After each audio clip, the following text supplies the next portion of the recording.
고린도전서 16장 5절 말씀부터 봅니다. 고린도전서 16장 5절 말씀부터 12절까지 봉독하겠습니다. 내가 마게도냐를 지날 터이니 마게도냐를 지난 후에 너희에게 나아가서 혹 너희와 함께 머물며 과동할 듯도 하니 이는 너희가 나를 나의 갈 곳으로 보내어 주게 하려 함이라. 이제는 지나는 길에 너희 보기를 원치 아니하노니 이는 주께서 만일 허락하시면 얼마 동안 너희와 함께 유하기를 바람이라. 내가 오순절까지 에베소에 유하려 함은 내게 광대하고 공혈을 이루는 문이 열리고 대적하는 자가 많음이니라. 디모데가 이르거든 너희는 조심하여 저로 두려움이 없이 너희 가운데 있게 하라. 이는 저도 나와 같이 주의 일을 힘쓰는 자임이니라. 그러므로 누구든지 저를 멸시하지 말고 평안히 보내어 내게로 오게 하라.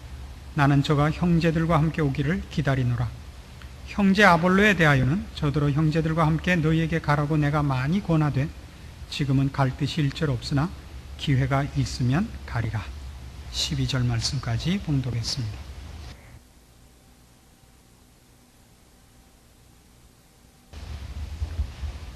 이 고린도전서 16장은 편지를 끝내는 이 장면이라서 그 내용들을 하나로 엮어서 설교화하기가 조금 어렵습니다. 그래서 이렇게 토막토막이 나서 천상 설교도 내용을 토막토막 잘라서 칼치 굽듯이 하는 수밖에 없게 됐습니다. 그러니까 그 점 이해하시고 이 편지의 마지막 부분인 걸 기억하시고 그 내용들을 추적해 주시기 바랍니다. 오늘 우리가 생각하려는 이 5절에서 12절 말씀까지는 내용이 세 가지로 나뉘어 있습니다. 하나는 6절에 있는 바와 같이 하반절에 너희가 나를 나의 갈 곳으로 보내어 주게 하려 함이라 하는 것이 하나고, 그 다음에는 8절 9절에 있는 오순절까지 에베소에 유하려 함은 내게 광대하고 공효를 이루는 문이 열리고 대적하는 자가 많음이라 하는 대목과, 그다음에 이제 마지막으로 10절에서 끝절까지 있는 디모데와 아볼로, 이 동력자에 관한 문제, 이렇게 셋으로 나뉩니다. 셋은 이 내용이 연결되는 것이 아니기 때문에 하나로 묶어서 설교가 잘 안 돼서 천상 이렇게 토막을 내서 구워야겠습니다. 처음에 있는 6절에 있는 너희가 나를 나의 갈 곳으로 보내어 주게 하려 함이라, 이 말은 내 여행의 모든 것을 책임져 달라는 부탁입니다. 너희가 나를 나의 갈 곳으로 보내어 주게 하려 함이라, 이렇게 우리말 표현이 완곡하게 되어 있는데, 나의 경비에, 나의 여행의 모든 경비와 또 드는 무슨 다른 수고와 또는 뭐 준비, 그의 안전, 또 동행하는 것까지 모든 것을, 필요한 모든 것을 이 교회가 책임져 줄 것을 부탁하는 것입니다. 이것이 왜 우리에게 관심을 끌고 있느냐 하면, 같은 문제에 대해서 사실은 고린도 교회가 사도 바울에게 꾸중을 들은 적이 있었기 때문에 이 본문이 우리의 관심을 끕니다. 9장에 가시면, 고린도전서 9장에 가시면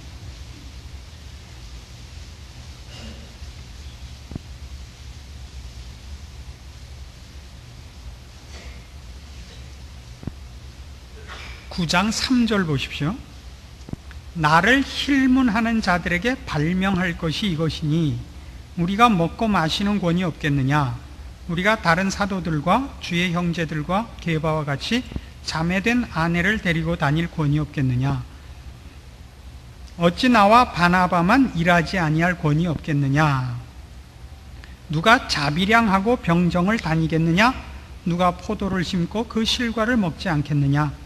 누가 양떼를 기르고 그 양떼 젖을 먹지 않겠느냐? 이런 대목이 나온 것을 우리가 예전에 살펴보았습니다. 고린도 교회 교인들이 그 중에 일부가 사도 바울을 대적하면서 저가 싹군 목자라 이렇게 공격을 했던 것입니다. 다른 직업으로 벌어먹고 살 능력이 없으니까 복음을 전파한다는 사도라는 직분으로 사실은 호구지책을 마련하고 있다 하는 비난에 대해서 이제 그 변명하고 설명하는 대목이었습니다. 이 사도 바울이 얼마나 분개했었는지 모릅니다. 이 내용들을 보면 8절, 내가 사람의 예대로 이것을 말하느냐? 율법도 이것을 말하지 아니하느냐? 모세 율법에 곡식을 밟아 떠는 소에게 망을 씌우지 말라 기록하였으니 하나님께서 어찌 소들을 위하여 염려하심이냐? 전혀 우리를 위하여 말씀하심이 아니냐? 과연 우리를 위하여 기록된 것이니 밭 가는 자는 소망을 가지고 갈며 곡식 떠는 자는 함께 얻을 소망을 가지고 떠는 것이라. 우리가 너희에게 신령한 것을 뿌렸은즉 너희 육신의 것을 거두기로 과하다 하겠느냐? 다른 이들도 너희에게 이런 권을 가졌거든 하물며 우리일까 보냐? 그러나 우리가 이 권을 쓰지 아니하고 범사에 참는 것은 그리스도의 복음에 아무 장애가 없게 하려 함이로라. 성전의 일을 하는 이들은 성전에서 나는 것을 먹으며 제단을 모시는 이들은 제단과 함께 나누는 것을 너희가 알지 못하느냐? 이와 같이 주께서도 복음 전하는 자들이 복음으로 말미암아 살리라 명하셨느니라. 그러나 내가 이것을 하나도 쓰지 아니하였고 또 이 말을 쓰는 것은 내게 이같이 하여 달라는 것이 아니라 내가 차라리 죽을지언정 이렇게 되어 있습니다. 그렇죠? 그래서 우리 사도 바울의 그 섭섭함이 어디에 있는지 분명히 알 수가 있습니다. 사도 바울이 주를 위하여 또 불쌍한 영혼들을 위하여 사심없이 헌신하고 자기의 희생을 무릅썼음에도 불구하고 이러한 공격과 오해를 받게 되는 것이 참 말할 수 없이 섭섭했던 것입니다. 그래서 변명을 하죠. 내가 하는 이 일이 먹고 살기 위한 방편이 아니라 하나님의 이 큰 은혜를 나누기 위하여 내가 기꺼이 이 일을 하는 것인데, 이 일을 하는 동안 이것으로 인하여 어떤 그 도움을 받는 것은 하나도 잘못된 것이 없다. 그러나 너희들이 오해할까봐 내가 처음부터 피해를 입히지 않고 얼마나 내가 애를 썼는가 너희가 잘 알지 않느냐? 그럼에도 불구하고 나에게 이렇게 누명을 씌우기냐? 내가 한 일에 그런 오해의 어떤 것들을 달아가지고 내가 하는 이 일의 영광과 진심이 오해되지 않기를 제발 바란다 라고 썼던 것이 고린도전서 9장입니다.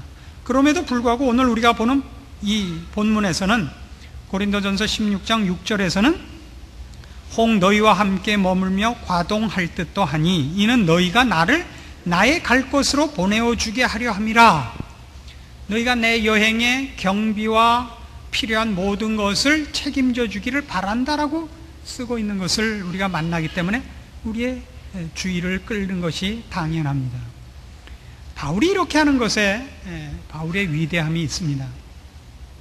바울이 자기가 복음을 위하여 일하는 것이 다른 목적 때문에 그렇게 하는 것으로 오해받는 것은 하나님이 베푸신 은혜와 우리에게 허락한 진리와 구원을 위하여 분노할지언정 자신을 위하여 변명하는 일은 그가 사양하고 있는 것을 보기 때문입니다. 왜냐하면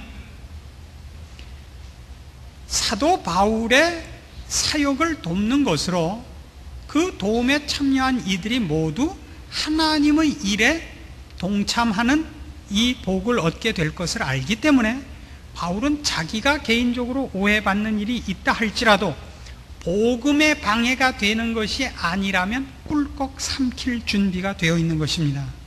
참 위대한 대목이죠. 보통 위대한 대목이 아닙니다. 그래서 우리는 여기서 이런 아주 좋은 하나의 교훈을 받게 됩니다. 우리가 맡은 일이 무엇인가를 알아야 됩니다. 신자가 맡은 일은 하나님의 영광과 하나님이 베푸신 은혜를 증명하는 데에 우리의 맡은 바 책임이 있습니다. 내 자존심을 세우는 것이 원래 목표가 아닙니다. 그것만이 문제가 아니라 한 걸음 더 나아가서 오늘 본문식으로 얘기하자면 나의 결백을 증명하는 것도 우리에게 주어진 사명이 아니라는 것입니다. 우리는 이 문제를 굉장히 오해합니다. 우리 섬기는 주님과 허락하신 복음과 은혜를 오해받지 않게 하는 것과 하나님의 영광이 가리워지지 않게 하는 것, 이것과 내가 오해받는 것을 도무지 구별을 할 줄 모르는 신앙이 너무나 많아서 우리들의 신앙은 그저 늘 이렇게 기초적인 데서 매물 돌기 일순가 봅니다. 옛날 2차 대전 중에 일본 군부의 가장 큰 골칫거리는 할복자사라는 군인이 많은 것이었습니다. 한참 이기는 동안은 그래도 괜찮았는데 나중에 이제 태평양 전쟁으로 전쟁이 확대되고 이제 지는 일들이 생기기 시작을 하자 이 고급 장교들이, 장성급 장교들이 패전을 한번 기록을 하면 할복을 하는 거예요.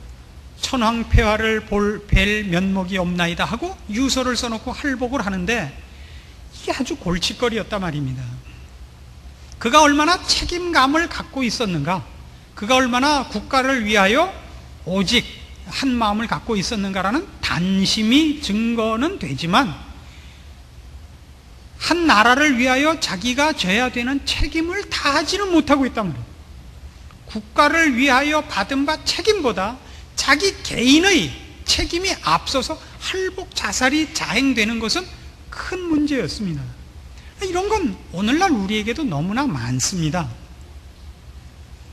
목사가 자기가 해야 하는 일을 다 제대로 이해하지 못하고 개인적인 결벽을 앞세움으로써 하나님께서 일하시는 일을 오히려 망치는 경우는 얼마든지 있습니다.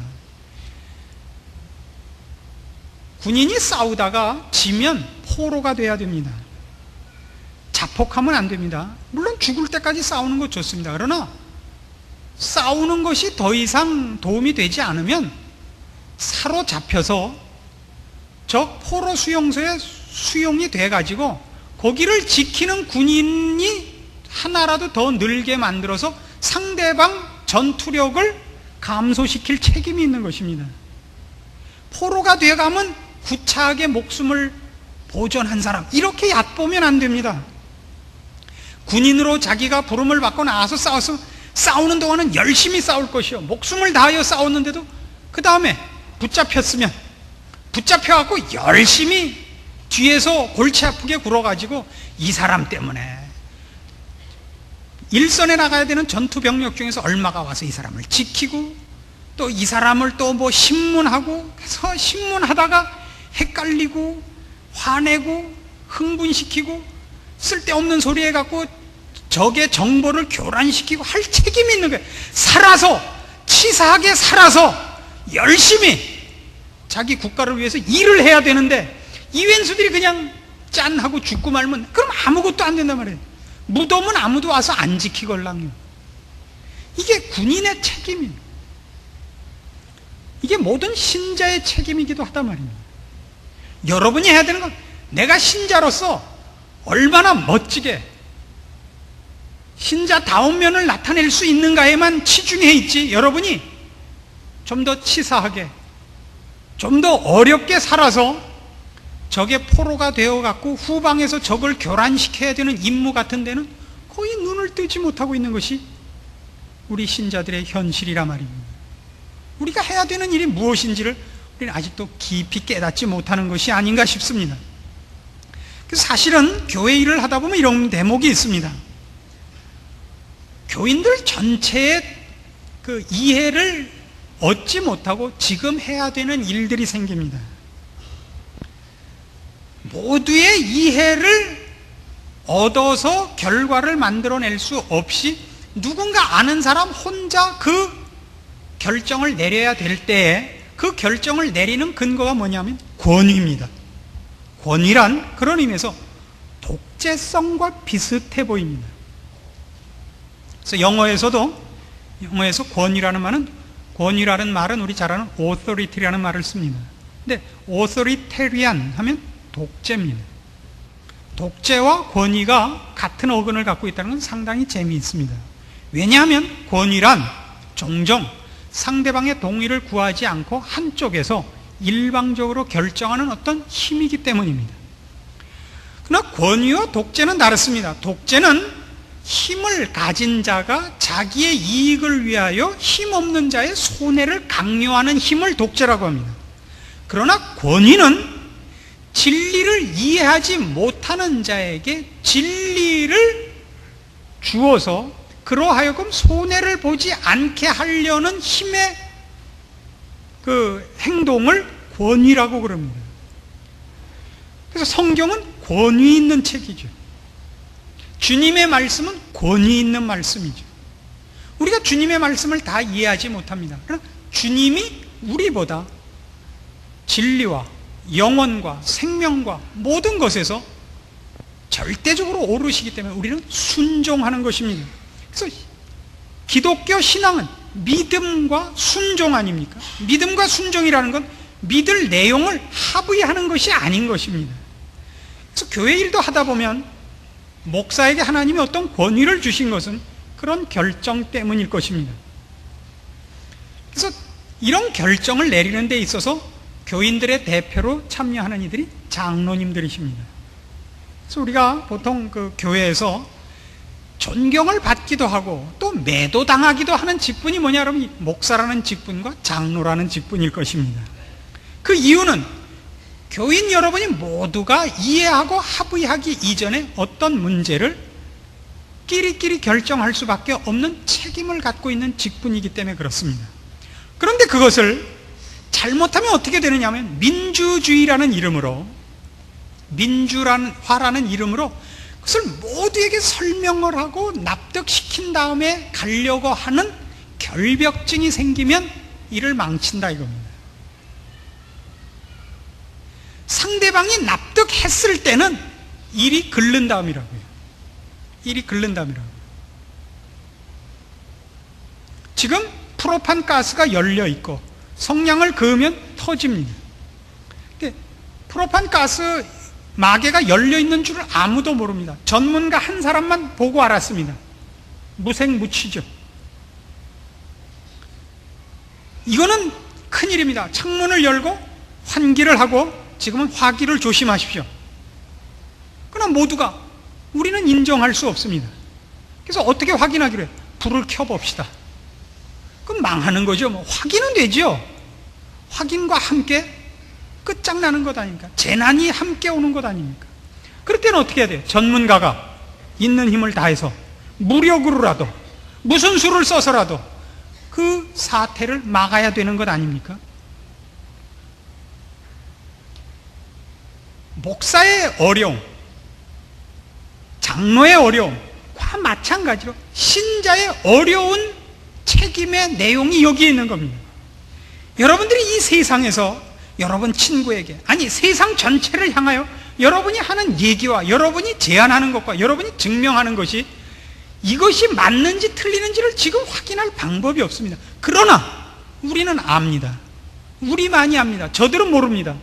저들과 함께 가위바위보를 할 수도 없고 투표를 할 수도 없습니다. 여러분은 어떻게 하시겠습니까?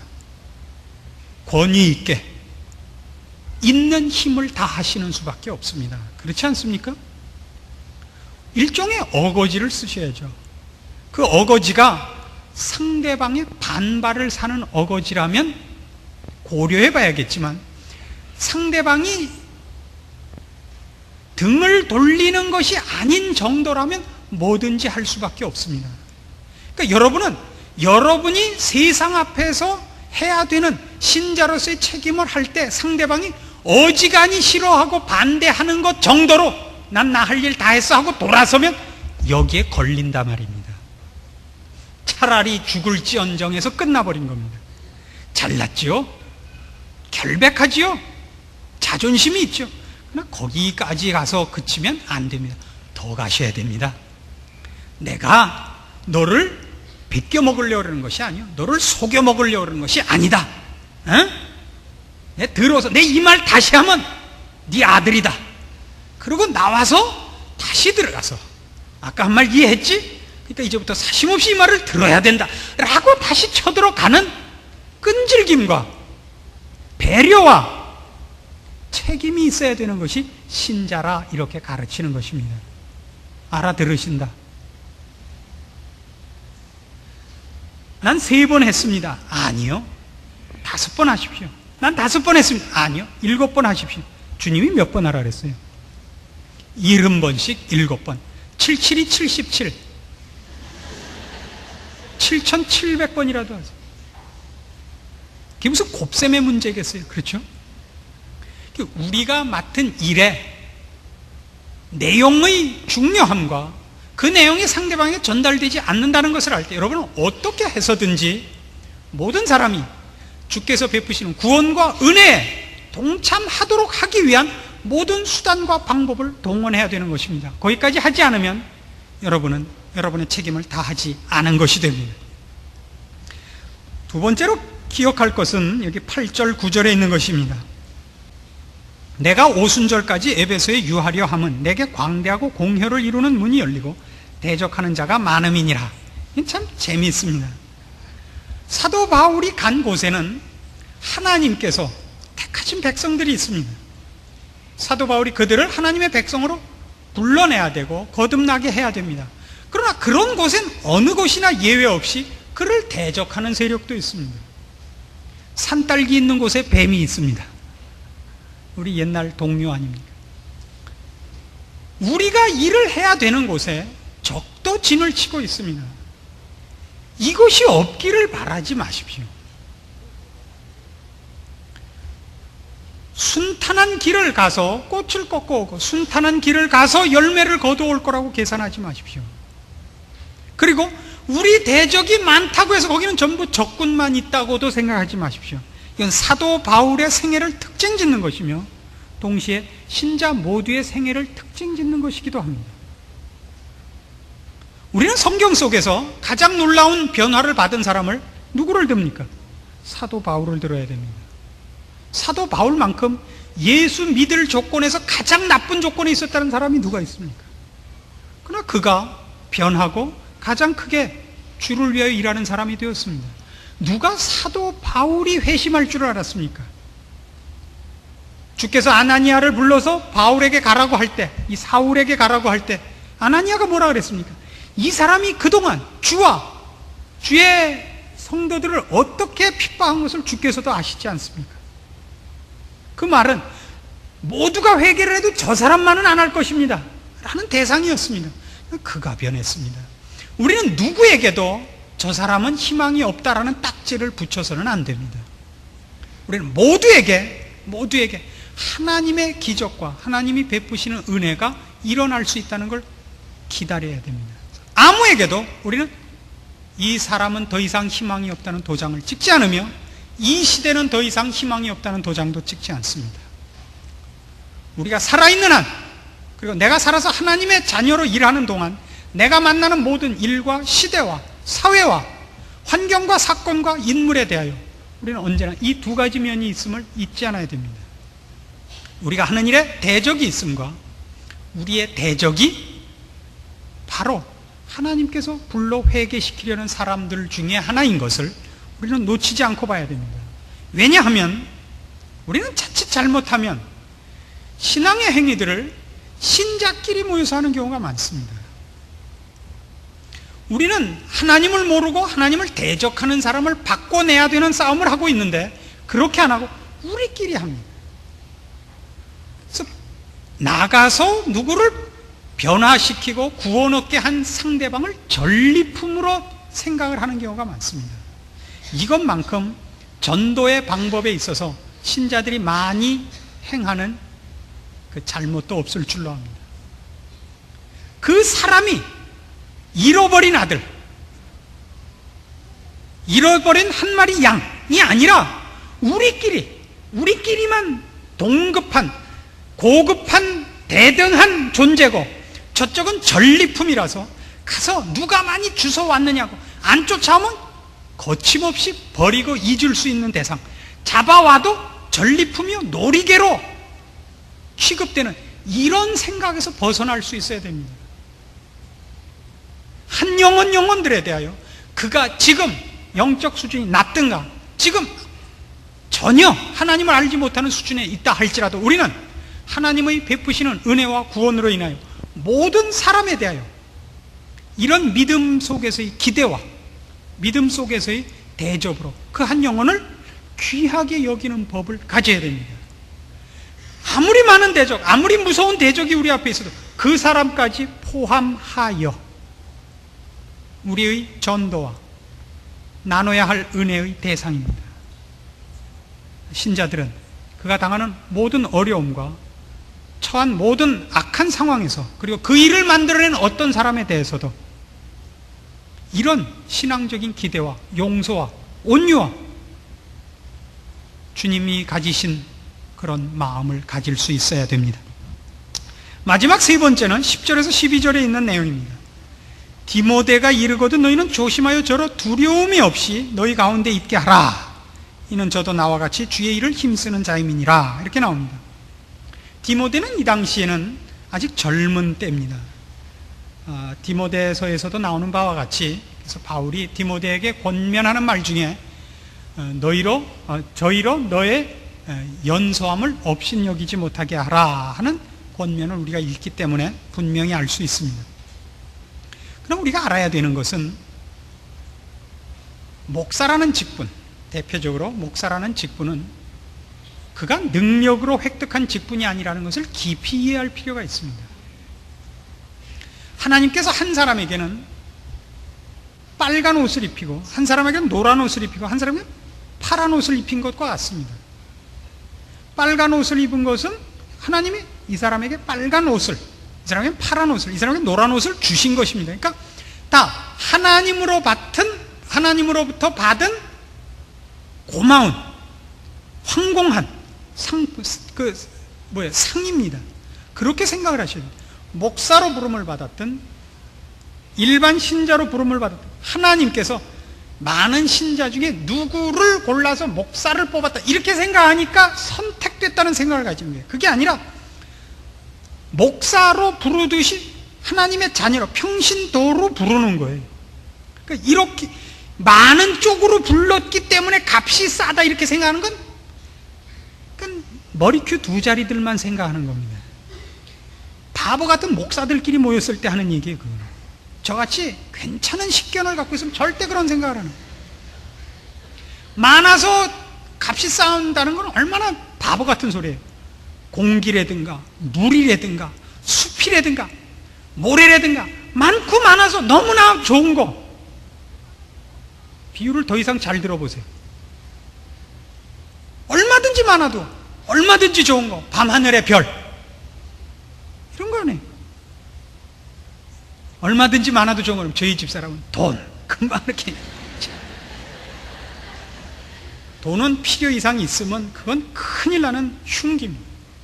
오죽하면 부모를 다 죽이겠어요. 그놈의 돈들을 왜 이렇게 좋아하는지 모르겠어요. 그래서 교회 안에서는 처음이 어떻게 시작될지는 모릅니다만 하여튼 중간을 뚝 잘라서 보면 목사가 있고 그 목사로 인하여 성도들이 자라납니다. 그럼 그렇게 한 세대가 끝나면 끝입니까? 그렇지 않습니다. 또 다음 세대가 옵니다. 그래서 그 다음에 누군가 젊은 목사가 생기는 겁니다. 그 목사를 누가 키워요? 교회가 키우는 겁니다. 그렇죠? 그러니까 목사가 성도를 키우고 그 성도가 목사를 키우고 그 목사가 또 성도를 키우고 또 그 성도가 목사를 키우고 서로가 서로에게 부모지요. 그래서 왜 목사가 저런가 그렇게 얘기하면 저는 그 손가락만 쳐다봐요. 지가 그렇게 만들어 놓고 왜 목사 보고 그러냐. 여러분이 그렇게 만들었잖아요. 여러분은 제가 여러분을 만드는 단계고 이제 여러분은 다음 단계 목사를 만들어야 돼요. 그때 그 목사를 여러분은 흉볼 수가 없는 거예요. 왜요? 여러분의 자녀 중에서 공부 잘한 놈은 다 목사 안 시켰잖아요. 그랬죠? 예비고사 떨어지면 그렇게 얘기했다고요. 야, 너 신학교 나가라. 그랬다면 여러분이 그랬어요. 제가 안 그러고. 좀 괜찮게 공부하는 애가 나 신학교 가겠습니다. 너 왜 신학을 하니? 라고 깜짝 놀래갖고 장로님이 눈을 둥그렇게 뜨고 말렸잖아요. 목사가 말린 게 아니라 장로님이 말리시죠. 너 왜 그러니? 너 공부도 꽤 하면서 왜 목사를 하니? 목사는 그러니까 최소한의 기본 상식과 교양이 없는 자 중에서 된 거 아니에요. 하나님에게 계속 갖다 바친 건 신방했을 때 맛있는 음식밖에 갖다 바친 게 없어요. 그니 대갈통 속에 뭐가 들었겠어요? 맨 음식만 들었죠. 무슨 좋은 얘기가 나오겠어요? 이게 그 얘기예요. 디모데가 지금 우리가 이 사도 바울의 글 쓴 때에서 보니까 디모데가 어린애지, 디모데가 지금 몇 살이에요? 2000살 가까이 된 아주 고참하네요. 우리 믿음에. 우리가 디모데를 지금 만나면 디모데 할아버지의 할아버지의 그 수염이 여기서 백두산까지 가 있을 거 아니에요? 그렇죠. 누가 만들었어요? 이 시대의 고린도 교회 교인들이 이 디모데를 만드는 거 아니에요? 왜 그런 생각을 우리는 못해요? 우리가 만들어야죠. 우리 자손을, 우리의 자녀를 만들듯이 다음에 목사를 교회가 만드는 거예요. 그 목사가 자기가 배운 대로, 영향받은 대로 교인을 만들어요. 누가 누구에게 책임이 있다고 아무도 얘기 못하죠. 당사자만의 책임이 아니죠. 우리 모두의 책임이라는 거예요. 우리 모두가 이 책임을 갖고 있죠. 여러분 하나만을 위하여 교회가 존재하지 않아요. 이 교회는 여러분이 유익을 얻은 것보다 더 큰 유익의 기관이 되고 장소가 되도록 후손에게 넘겨져 줘야 됩니다. 그래서 여러분은 가장 크게 무슨 일을 해야 되느냐? 교회를 교회답게 만드는 일에 정신을 써야 됩니다.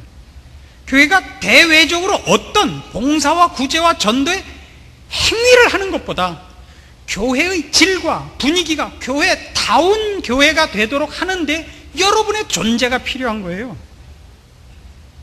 그래서 교회는 신앙적인 인격과 신앙적인 분위기로 어떤 흐름을 타고 있어야 되는 겁니다. 그것이 우리의 자녀들에게 가장 크게 영향을 미치기 때문입니다. 그것이 오늘 이 고린도전서 16장에서 보는 중요한 세 가지 내용들입니다. 좋은 일에 상대방을 동참시키는 배려와 아량을 가지십시오. 자기 하나의 결백을 증명하는 그런 하나의 책임만 지는 사람이 되지 마십시오. 여러분은 다 제사장의 직분을 갖고 있기 때문입니다. 그리고 우리에겐 적이 없어야 되고 원수가 없어야 된다는 걸 기억하십시오. 모두가 다 구원과 하나님이 베푸시는 은혜의 대상일 뿐입니다. 여러분은 기대를 가지고 여러분 앞에 서 있는 모든 사람을 만나셔야 되고 그 사람들과 상대하셔야 됩니다. 그리고 그 모든 것을 통해서 여러분이 신앙적 인격을 가지셔서 이웃과 이 시대뿐 아니라 후대와 후손에게 영향을 미치십시오. 하나님의 영광과 나라를 위하여 좋은 교회를 만드시는 여러분의 책임을 지켜내십시오. 이것이 중요한 우리의 책임입니다. 기도하십시다. 하나님 아버지 은혜를 감사합니다. 우리에게 허락하신 이 중요한 책임을 생각할 때마다 우리의 연약한 것과 우리의 미련한 것을 고백하지 않을 수 없습니다. 그러나 주께서 우리에게 이 일을 맡기셨으니 주께서 또한 이루실 줄을 믿습니다. 부디 우리로 신앙 가운데서 담력을 얻게 하시고 주께서 맡기신 일에 순종함으로 충성하여 우리의 일생이 주의 이름으로 복되게 하시옵소서. 예수님의 이름으로 기도합니다. 아멘.